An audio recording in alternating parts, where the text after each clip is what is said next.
রাজনীতি আর জীবন এখানে আলাদা দেখা হলো। জীবনের জন্য রাজনীতি না, রাজনীতির জন্য জীবন, এটা আলাদা দেখা হলো।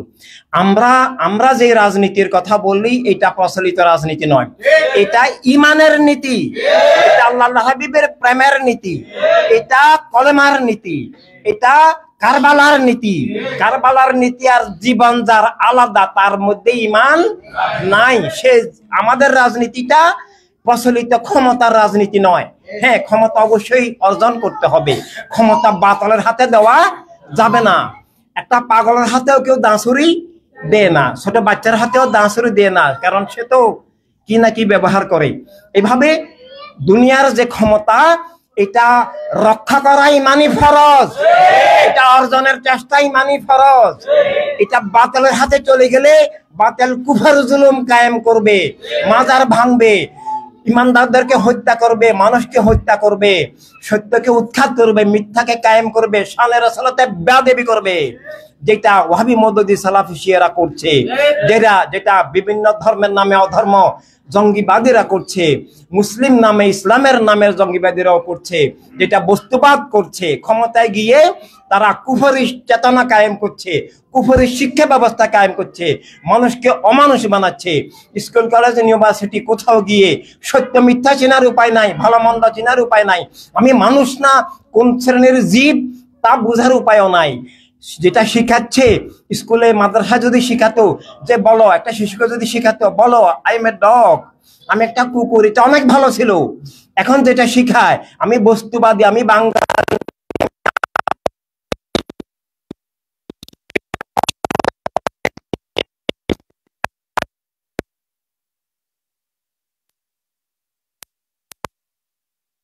বাদী, কুকুরের প্রস্রাবের চেয়েও নাপাক, শুকরের প্রস্রাবের চেয়েও নাপাক। এভাবে তাকে কি বলা যায় সেটা আমাদের জানা নাই। এভাবে আমরা মুসলমান হয়ে বস্তুবাদী হলাম, আমরা মানুষ দাবি করলেও বস্তুবাদী হতে পারে না। দুনিয়ার এখন প্রত্যেকটা মানুষ বস্তুবাদী, আল্লাহর ওলিরা ছাড়া প্রত্যেকেই বস্তুবাদী, প্রত্যেকেই জাতীয়তাবাদী, প্রত্যেকেই আল্লাহ রাব্বকে সৌদি আরব বলে, প্রত্যেকেই বস্তুবাদী জাতীয়তাবাদ গ্রহণ করছে, প্রত্যেকেই একক গোষ্ঠীর রাজনীতিকে কবুল করছে। একক গোষ্ঠীর রাজনীতিকে কবুল করলে সে মুসলমানও নয়, মানুষও নয়। এভাবে জীবনের সংজ্ঞা নাই, তাই রাজনীতির সংজ্ঞাও নাই, এবং পৃথিবীতে কোনো মানবতার দৃষ্টিতে, ইমানের দৃষ্টিতে কোনো রাজনৈতিক দলও নাই, এমনকি কোনো রাষ্ট্রও নাই। রাষ্ট্র হতে হলে কি লাগে, কি হতে হয়, ইনসানিয়াত সেটার ব্যাখ্যা দিয়েছে। মিনিমাম ব্যাখ্যা যে সব নাগরিকের সমান অধিকার থাকতে হয়। অধিকার মানি আমি ডুবে গিয়েও চাকরি করতে পারি, কিন্তু সেখানে তো আমার নাগরিকত্ব নাই। শুধু চাকরি করা নয়, খাওয়া নয়, কুকুরও খায়। আমার যে বিশ্বাস আকিদা নিয়ে চলার অধিকার, আমার নাগরিকত্ব অধিকার, আমার সরকার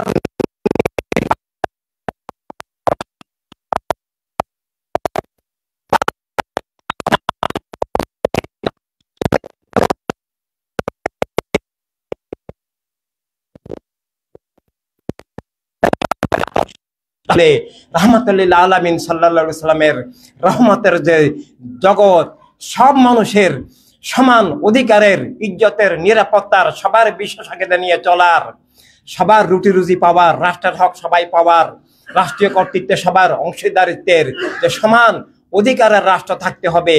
রাজনৈতিক দল হতে হলে সব মানুষের জীবন রাষ্ট্রের মালিক সবাই বিশ্বাস করতে হবে, আর রাষ্ট্রের মালিক, দুনিয়ার মালিক সবাই বিশ্বাসের যে মূল, এই সূত্রটার মূলে আছে সবকিছুর মালিক আল্লাহ। আল্লাহ তাআলার পক্ষ থেকে সবকিছুর মালিক আল্লাহ, রাসূল সাল্লাল্লাহু আলাইহি সাল্লাম। রাসালাতের চেয়ে বড় মালিকানা তাওহীদের পরে আর কিছু নাই।